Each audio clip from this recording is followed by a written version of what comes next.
स्वागत है पल्लवी जी आपका हमारे YouTube चैनल पे जिसका नाम है टेली सफर। Thank you, Telly Safar and Tulika to invite me. या मैम।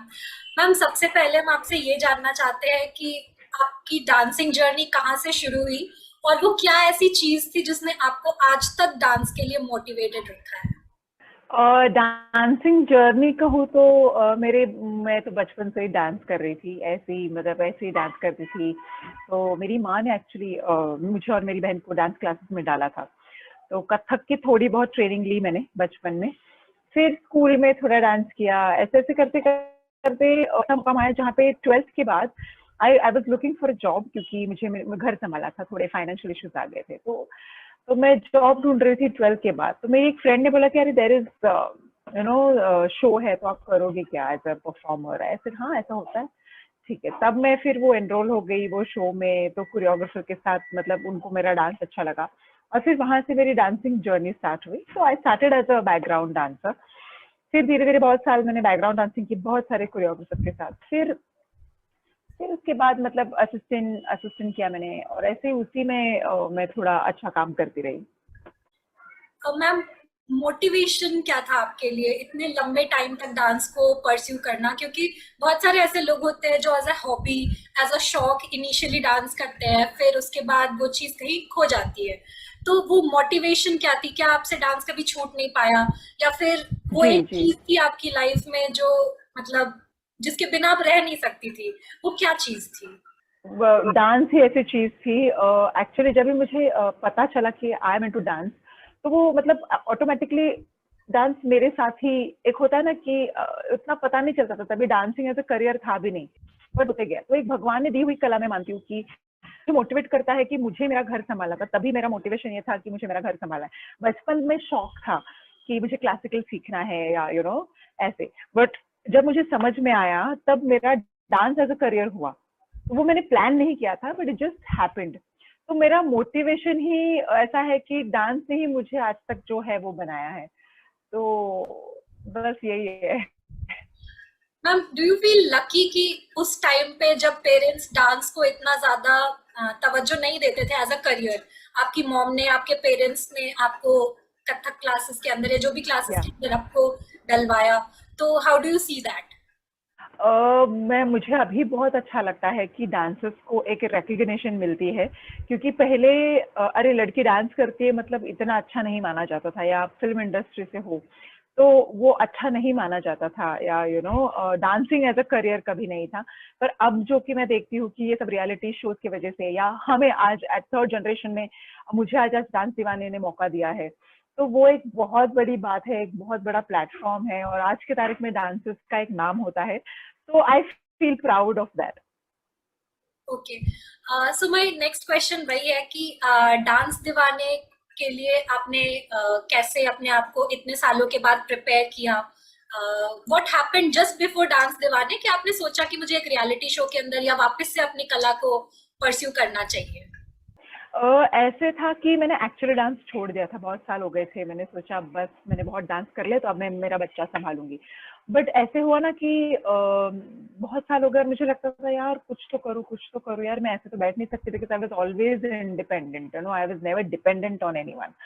तो एक टाइम ऐसा होता ना कि यार कितना पैसा मांगू पति से, यार क्यों डिपेंड रहूं मैं किससे, जबकि मेरे में टैलेंट है तो मैं क्यों यूज नहीं करूं, और जो है वो मेरा डांस ही है, जो मेरे हाथ से छूट गया था। तो एक तो लॉकडाउन भी आ गया, लॉकडाउन आ गया तो अभी और प्रॉब्लम्स, तो अभी क्या करे। तो मैंने सोचा चलो डांस जो मुझे आता है वो मैं स्टार्ट करती हूँ। तो धीरे धीरे मैंने डांस क्लासेस शुरू की ऑनलाइन, और थैंकफुली 4 से 8 स्टूडेंट्स हो गए मेरे, उनको अच्छा लगा मेरा सिखाना, मेरा भी डांसिंग थोड़ा थोड़ा प्रैक्टिस हुआ। तो मैंने सोचा यार I am not that bad, I can take classes, मेरा कॉन्फिडेंस एक्चुअली 0 हो गया था। फिर मुझे आया डांस दीवाने के लिए। तो डांस दीवाने आए तब मैंने सोचा कि बाप रे, ये तो रियलिटी शो है, और मुझे नहीं लगता मुझे इतना डांसिंग आएगा, या इतना टाइम बाद मैं कर रही हूँ। But I don't know, even my family was like कि तू टेंशन मत ले, रियलिटी में बहुत तुझे मेहनत करनी पड़ेगी, बहुत तुझे, it is like new you, तो तू अगर सहन कर पाएगी तो ही, अदरवाइज तू घर पे बैठ चुपचाप क्लासेस ले, ऐसा। फिर मैंने सोचा नहीं यार, लाइफ में इतने हम चैलेंजेस लेते हैं, तो मैंने बोला ये एक चैलेंज, व्हाई नॉट।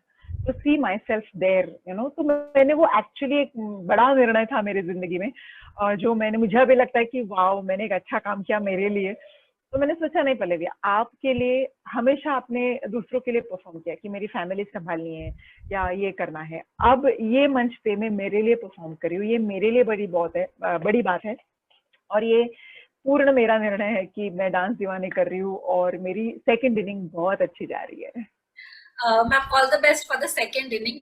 अगला सवाल आपसे ये है कि जैसे अभी आपने मेंशन किया कि इंडिपेंडेंस एक फैक्टर आ गया था, तो हाउ डू यू सी कि एक गर्ल को या एक लड़की को अपनी लाइफ में किस हद तक इंडिपेंडेंस लेनी चाहिए या उससे कॉम्प्रोमाइज करना चाहिए? ये दोनों इक्वेशन है।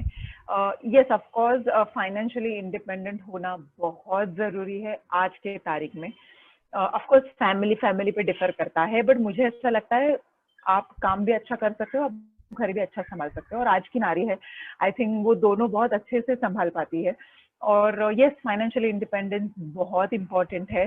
और दूसरी बात ऑफ कोर्स आपकी फैमिली भी उतनी इम्पोर्टेंट है, तो आपको वो जगल करना आना चाहिए कि क्या है। ओके, सो कैसा फील होता है डांस दीवाने में थर्ड जनरेशन के अंदर, मतलब एज अ कंटेस्टेंट परफॉर्म करना? मतलब वो आपके लिए एक डिसएडवांटेज है या you think it as a advantage कि मैं इतनी सीनियर मोस्ट हूँ, मुझे बहुत सारी चीजें ऐसे ट्रेड्स मालूम है डांसिंग के बारे में जो यंगर जनरेशन को नहीं पता, या do you see as a disadvantage कि वो इतने यंग एज में इतना अच्छा कर पा रहे हैं and you are competing with youngsters, so how do you see that? I think it's an advantage at my age to compete with such a great talent. ऐसा होता है ना कि ये एज में मैंने कभी सोचा नहीं था कि मैं कंपटीशन करूंगी। हाँ, और ऐसे कंपटीशन कर रही हूँ कि देयर आर अमेजिंग टैलेंट है, अमेजिंग टैलेंट है। मतलब बच्चे तो आप देखोगे अमेजिंग है, या सेकेंड जनरेशन भी आप देखोगे, हर एक जना यहाँ पे इतना बढ़िया है। तो मैं खुद को इनफैक्ट मैं बहुत ब्लेस्ड मानती हूँ कि आई एम अराउंड देम। मैं उनके साथ डांस करके मैं भी आगे जा रही हूँ। मैं भी उतनी मेहनत लेती हूँ जितना वो, इनफैक्ट उनसे ज्यादा मेहनत लेती हूँ। क्यों? क्योंकि आज मेरी एनर्जी लेवल मुझे बढ़ानी है, मुझे प्रूव करना है, मुझे मेरे लिए बेहतर कैसे बनना है वो मैं देखती हूँ। तो मैं तो बहुत ब्लेस्ड मानती हूँ खुद को कि ये एज में मुझे एक अच्छा मौका मिला है या अच्छा स्टेज मिला है। डिसएडवांटेज तो बिल्कुल नहीं मानती हूँ। हाँ, अगर ऐसा लगेगा कि हाँ मुझे वो उनकी तरह फ्लिप मारने नहीं आएंगे, वो मारने नहीं आएंगे, but it's okay, I am happy in my style and I think I am rocking. मतलब अच्छा लगता है मुझे कि या मैं उनके साथ कम्पीट कर रही हूँ और मजे आ रहे हैं मुझे। आपको यंगस्टर्स से, अपने सेकेंड या फर्स्ट जनरेशन के लोगों से क्या ऐसी चीज है जो सीखने को मिली है, या आपको लगा कि वाओ मैं इस स्टेज पे आके इन लोगों से ये चीज सीख पा रही हूँ? कुछ तो ऐसा ट्रेट होगा जो आपने उनसे सीखा होगा।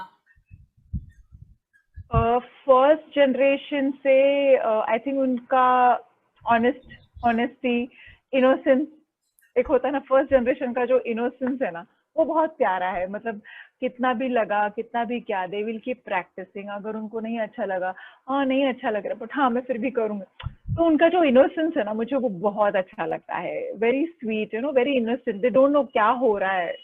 जजेस भी बोलते हैं आप बहुत अच्छे हो, या लोग इतने उनको पसंद करते हैं, बट उनको वो उतना अवेयर ही नहीं है। हाँ, मुझे सिर्फ डांस करना है। तो वो इनोसेंस मैं फर्स्ट जनरेशन से लेना चाहती हूँ कि हाँ मुझे भी उनकी तरह ऐसे है कि मुझे बाकी कुछ नहीं, मुझे मेरा डांस करना है और मेरी जर्नी एंजॉय करनी है। और सेकंड जनरेशन से ऐसा होता ना कि दे क्रेजी, मतलब crazy in the sense they love their dance. हर एक सेकंड जनरेशन से बहुत ही सुलझे हुए परफॉर्मेंस है। उनको मालूम है कि मेरे स्टाइल में मैं कैसे जाऊं, मेरे स्टाइल में मैं क्या करूं, मैं और क्या अपग्रेड कर सकता हूँ मेरे स्टाइल में। तो वो मैं सेकंड जनरेशन से लेती हूँ कि उनका जो पागलपन है डांस के प्रति, या उनका जो हमेशा कुछ ना कुछ एक्सपेरिमेंट करते रहते हैं ना वो अपने ही स्टाइल में, तो वो मुझे उनका बहुत अच्छा लगता है। उनका डेडिकेशन टुवर्ड्स है डांस बहुत अच्छा लगता है। वो मैं उनसे लेती हूँ। उनका फ्रेशनेस जो होता है वो मैं उनसे लेती हूँ, उनकी एनर्जी में लेती हूँ। मैम, आप अपनी एनर्जी कैसे मेंटेन रखती है? बिकॉज जो लास्ट वीक का आपका परफॉर्मेंस था, विजुअली वो बहुत ज्यादा ही ट्रीट था हमारे लिए। वो पॉइज, वो एनर्जी जी जी। एट दिस पॉइंट, आप उसको कैसे मेंटेन करती हो? मेंटेन मालूम नहीं, बट ऑफ कोर्स कंपटीशन है और एनर्जी तो ऑफ कोर्स होनी चाहिए, पूरा परफॉर्मेंस होना चाहिए, तो I practice a lot. Of course उसमें मेहनत है, और thanks to my choreographers who give me very good choreography, वो एंजॉय करती हूँ और उस हिसाब से मैं परफॉर्म करती हूँ। तो हाँ, बस यही है, प्रैक्टिस प्रैक्टिस प्रैक्टिस। मैम के सामने क्लासिकल डांस करना वो एक प्रेशर फील होता है आपको, या फिर वो आपको लगता है कि बहुत। कभी डर नहीं लगता कि मतलब वो उस चीज की मास्टर है, लोग उसको उनको एज अ धक धक गर्ल के नाम से जानते हैं, क्लासिकल डांसिंग उनका एक बहुत स्ट्रॉन्ग जी पॉइंट है, जी तो वो कितना आपको प्रेशर जी। फील करवाता है उनके साथ अपने इंस्पिरेशन के सामने, या एक ऐसे मास्टर के सामने डांस करना कथक, वो क्या फीलिंग होती है आपके लिए? ऑफ कोर्स वो थोड़ा एक प्रेशर होता है, टेंशन होता है, मैम को कैसा लगा, बट शुरुआत में था, क्योंकि मैंने बचपन से उनको देख के ही डांस सीखा है। अगर मेरा स्टाइल भी, अगर जैसे कथक, मैंने उनको देख के ही कथक सीखी हूँ, या उनके बॉलीवुड गानों पे मैंने इतना डांस किया है, इतना मतलब एक होता है ना, इतना प्रैक्टिस किया है कि एक तो she is like a Guru to me, हमने उनका वीडियो देख के या मूवीज देख के हमने डांस सीखा है, और आज मैं उन्हीं के सामने परफॉर्म करती हूँ। तो शुरुआत में मुझे बहुत टेंशन था, बट अब जैसे उनको अच्छा लगता है मेरा डांस, या she can connect to my dance, और उनके कमेंट्स हमेशा सुनती हूँ, तो मुझे ऐसा लगता है कि नहीं, मुझे और बेहतरीन करना है, मुझे और बेहतरीन करना है। तो I enjoy all moments with her, और मुझे बहुत अच्छे अच्छे मोमेंट्स मिले हैं माधुरी मैम के साथ। उन्होंने मेरे साथ परफॉर्म भी किया है, तो वो आई थिंक मेरे लिए वो माइंड ब्लोइंग जर्नी है। ओके मैम, सो आप एज एट प्रेजेंट 2021 में कथक को किस तरीके से देखती है, क्योंकि इतने सारे वेस्टर्न डांस फॉर्म्स आ गए हैं एंड पीपल बहुत जल्दी उस चीज को लर्न भी कर लेते हैं, और कथक को वो सीखने के लिए ऑलमोस्ट 6 से 8 साल लग जाते हैं, तो हाउ डू यू थिंक कि यंगस्टर्स को कथक की तरफ थोड़ा सा एक रुझान कम सा हो गया है, तो आप इस चीज को किस तरीके से देखती है, या कथक को कैसे यंगस्टर्स तक पहुंचाने में आप उसके लिए आगे क्या करना चाहती हैं? बहुत अच्छा सवाल है ये, क्योंकि मैं हमेशा बोलती हूँ कि classical dance form I think हर एक भारतीय को आना चाहिए। मतलब जैसे बाहर के देशों में बैले है, तो हमारे जो क्लासिकल डांसेस है, वो हर एक जो बंदा परफॉर्मर बनना चाहता है, या तो ये बेसिक ट्रेनिंग है कथक की। अच्छा, मैं विशारद नहीं हुई हूँ, पर इसके बाद मैं मेरी विशारद कंप्लीट करूंगी कथक में, क्योंकि बचपन में मैंने कथक सीखा था। तो देखिए कि आज मैंने बचपन में सीखा हुआ कथक आज मुझे काम आ रहा है at the age of 40 also, you know. तो और मैं इतना इसी में सीख रही हूँ। मेरी एक इच्छा अपूर्ण थी कि जो मैंने पूरा नहीं कर पाई, क्योंकि मैं इंडस्ट्री में गई और मुझे घर संभालना पड़ा जल्द में।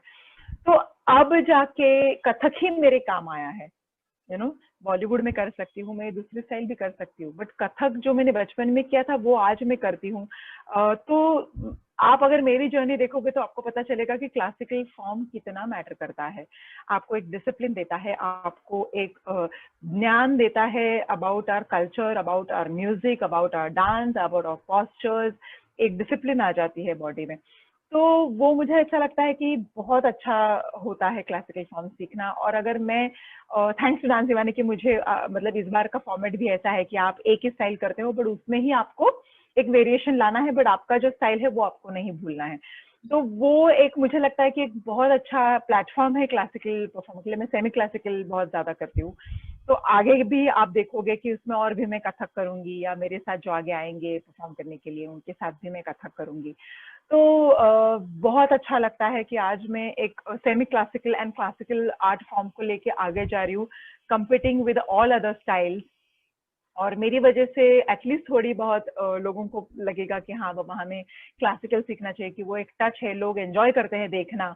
तो इससे ज्यादा और मैं क्या कर सकती हूँ। बट हाँ, मैं सबको बोलना चाहूंगी कि क्लासिकल आर्ट फॉर्म सीखने के लिए बहुत टाइम भी जाता है, उतना पेशेंस भी चाहिए, और सीखना बहुत इम्पोर्टेंट है। मैम, व्हाट आई फील कि क्लासिकल कहीं ना कहीं आपको एक पेशेंस देता है किसी भी चीज के लिए। यंगस्टर्स जो हैं आज के डेट में वो बहुत ज्यादा हश में है, हरी में है, हर चीज के लिए उनको सब कुछ बिल्कुल क्विक चाहिए, बट जो चीज आपको पेशेंस देती है, जो चीज आपको एक डिसिप्लिन देती है, आपको वो सबसे पहले अपनी लाइफ में सीखना चाहिए। क्विक चीजें तो आप कभी भी सीख सकते हो। सो व्हाट आप 5 साल बाद या 10 साल बाद, where do you see yourself as a Kathak dancer? को एक तो कथक मेरा पूर्ण करना चाहती हूँ, विशारद बनना चाहती हूँ, वो तो ज़रूर होगा। और मैं बहुत सारे शोज़ करना चाहती हूँ, और मैं semi classical and classical art form सिखाना चाहती हूँ। जो भी मेरे बच्चे this is my students and whoever who are the moms को मैं स्पेशली ट्रेन करना चाहती हूँ, ताकि वो भी खुद का, क्योंकि ऐसे बहुत सारे मॉम्स को मैं मिली हूँ जिनकी मतलब मन में है परफॉर्म करना, बट वो कर नहीं पाते। तो मैं खास करके माँओं के लिए काम करना चाहती हूँ कि वो खुद के लिए समय निकाल के क्लास में आए या परफॉर्म करे या मेरे साथ शोज के लिए आ जाए। तो आई थिंक वो बहुत अच्छा रहेगा। I am really inspired by your answer to जी दिस। जी जी और मैम, एक बहुत अजीब सी सोच है हमारी सोसाइटी में कि जो पैशनेट लड़कियां जी होती हैं या जो एम्बिशियस लड़कियां होती हैं, उनको वो होम मेकर्स नहीं हो सकती हैं।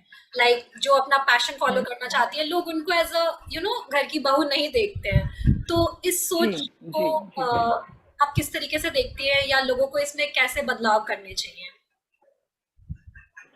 देखिए, लोगों को तो हम बदल नहीं सकते, उनकी मेंटालिटी जैसी सोच है उसको तो हम बदल नहीं सकते।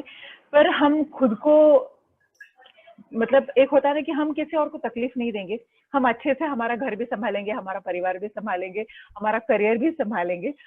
मुझे ऐसा लगता है कि to balance it out, everything has to be balanced properly. तो वो संभाल के ही करना चाहिए, किसी को दुखाना नहीं चाहिए।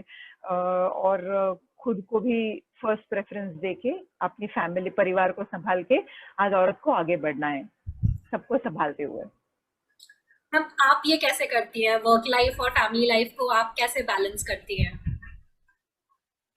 अब बैलेंस बहुत अच्छे से करती हूँ, ऐसे नहीं, क्योंकि हर एक कोई 100% परफेक्ट तो नहीं होता है। बट जैसे कि मतलब शादी, फिर काम, फिर बच्चे हुए, फिर मैंने ब्रेक लिया, फिर वापस में आई। तो आई थिंक हर एक औरत की ऐसी जर्नी होती है। कोई चूज करता है कि मैं काम करूँ तो उनको घर पे सपोर्ट होता है, किसी को सपोर्ट नहीं होता है। तो हर एक की स्टोरी अलग होती है। बट एक चीज है कि आई डोंट नो किसको कभी क्या प्रेफरेंस देके आपको आगे जाना है जिंदगी में। तो दोनों I think we should balance it out. मेरे लिए तो वही है कि आप अच्छे से बैलेंस करो, आपका परिवार भी, आपका काम भी, आपके बच्चे भी। तो आई थिंक आप वैसे ही सीख जाते हो, उसी वो एक जर्नी है, प्रोसेस है। ओके, सो आप 18 साल की पल्लवी से क्या कहना चाहती हैं, या उस टाइम पे क्या ऐसी चीज थी जो आपको शायद, जो आज आपको मालूम है, शायद उस टाइम पे पता होती तो आप ज्यादा आगे बढ़ चुकी होती अपनी लाइफ में? हाँ, अगर मैं वो टाइम, नॉर्मली मेरा ऐसा रहा है हमेशा कि अ, मैं मेरे परिवार के लिए ज़्यादा सोचती थी ना। मैंने मेरा देखा ही नहीं, मुझे क्या सीखना था या मुझे सीखना था, तो मेरी ख्वाहिश अधूरी रह गई थी तभी कि मुझे बहुत सीखना था। अब ऐसा लगता है कि हाँ, तभी मैंने मेरी सुन ली होती कि मैंने मेरी पढ़ाई पूरी करके फिर मैं I would have come to other profession, तो मेरी ज़िंदगी कुछ और होती ऑफ कोर्स। पर हाँ, अभी तो ऐसे नहीं एक्चुअली इतनी 18 साल बहुत अच्छा क्वेश्चन है ये एक्चुअली। तो कैसे बोलूँ मैं, 18 साल की मैं, हाँ, मेरे मतलब काश मैं पहले मेरे बारे में सोचती थोड़ा। और फिर एक होता है ना कि हमेशा you should put your self first, तो तभी ऐसा था कि मैं हमेशा मेरे फैमिली को या ऐसे करके मैंने मेरी जर्नी बना दी थी। तो काश मैं मेरे लिए पहले सोचती ऐसे। Ma'am, 3 mistakes of your life. 3 mistake, अरे बाप रे, बाप रे, mistakes, oh my God. Mistake, I think I don't regret anything in my life. Do you ever feel कि ओके, आपको एक यंग एज में घर संभालना पड़ा, या आपके लिए एक ड्रॉबैक रहा है लाइफ में? क्योंकि बहुत सारे लोग ऐसे होते हैं जिनको एक टाइम तक फ्रीडम मिलती है कि आप अपना करियर सेट करो। बहुत सारे लोग को बहुत अर्ली एज में सब कुछ संभालना पड़ता है, घर, family, and that's a huge responsibility, I guess. तो या या या या। डू यू थिंक कि वो आपके लिए एक सेटबैक रहा, जिसकी वजह से शायद आप जहां पहुंच सकती थी वहां नहीं पहुंच पाई? नहीं, आई थिंक मतलब हाँ, सेटबैक मेरे लिए वही था कि जो मैंने मेरे लिए नहीं सोचा ना, जैसे मैंने फैमिली के लिए तभी डांस करना चाहा, फिर शादी के बाद में मेरे पति को बहुत सपोर्ट कर रहे, मैंने मेरा देखा ही नहीं कि हाँ मेरा पति पहुंचे हर जगह। तो वो हाँ, मेरी गलती अगर वो होगी तो वो है कि मैंने मेरे लिए नहीं सोचा कि मेरे करियर का जो मैं अभी सोच रही हूँ मेरे लिए एट द एज ऑफ 40, कि जैसे ये मैंने डांस दीवाने का डिसीजन लिया, वो फर्स्ट टाइम मैंने मेरे लिए एक डिसीजन लिया है, you know, as a woman, as a daughter, as a mother, as a wife. मैंने हमेशा फैमिली और मेरे पति और मेरा बच्चा, हमेशा वही सोचती आई। तो ये एक है कि इस बार मैंने मेरे लिए सोचा, भले it is late for me, but I think yeah it is working. तो ये एक है। It's never too late, you know, it's never too late. It's never too late, never too late, never too late, never too late. Ma'am, अब हम एक rapid fire करते हैं and आपके पास मैक्स टू मैक्स 5 सेकेंड्स है किसी भी क्वेश्चन को आंसर करने के लिए। 3 चीजें जो एक लड़की को कभी भी लाइफ में कॉम्प्रोमाइज करके आगे नहीं चलनी चाहिए। 3 चीजें। कॉम्प्रोमाइज खुद के लिए कभी कॉम्प्रोमाइज नहीं करना है, उसकी सोच के लिए, उसके करियर के लिए, हर कैरेक्टर, उसकी सोच, उसका कैरेक्टर, करियर, एंड और एक चीज क्या है जो कॉम्प्रोमाइज से कर सकते, बस ये यही है, उसकी सोच, उसके लिए खुद का belief and her career. Dance for life time या stable family life for life time? Both. Ma'am, you have to pick one. अभी तो dance for life time. Favourite contestant dance Deewane के शो पर? फिल्मी कंटेस्टेंट? Favourite contestant? फिल्मी contestant थी तो हमारी जमुना दी। फेवरेट तो मेरी जमुना दी थी। अच्छा, वो चली गई। ओके। वो चली गई। फेवरेट जज ऑन द शो? ये तो एकदम बायस होगा। तीनों जजेस बहुत प्यारे यार, ऐसा सवाल बहुत डिफिकल्ट है। Ma'am, one. ओके, चलो Madhuri ma'am. Okay. Traditional dance form या western dance form? Traditional. Best moment on dance Deewane? Best moment, मेरे ऐसे बहुत सारे बेस्ट मोमेंट्स है यार। माधुरी मैम के बर्थडे के दिन हमने जो परफॉर्मेंस दी थी और उन्होंने हमें 101 रुपया का वो एक नोट दिया था, so that is my favourite moment. She literally had her tears after our performance, so that was the moment for me. Most embarrassing moment? Dancing moment? Embarrassing moment? Sorry, embarrassing moment? Embarrassing moment हुआ ही नहीं। Okay. Embarrassing moment ऐसा होता है कि हम जब सब परफॉर्मेंस, सब कंटेस्टेंट साथ में नाचते हैं ना, तो कभी कभी हम कुछ भी डांस कर लेते हैं, तो that is I think embarrassing for all of us, हम कुछ भी करते हैं।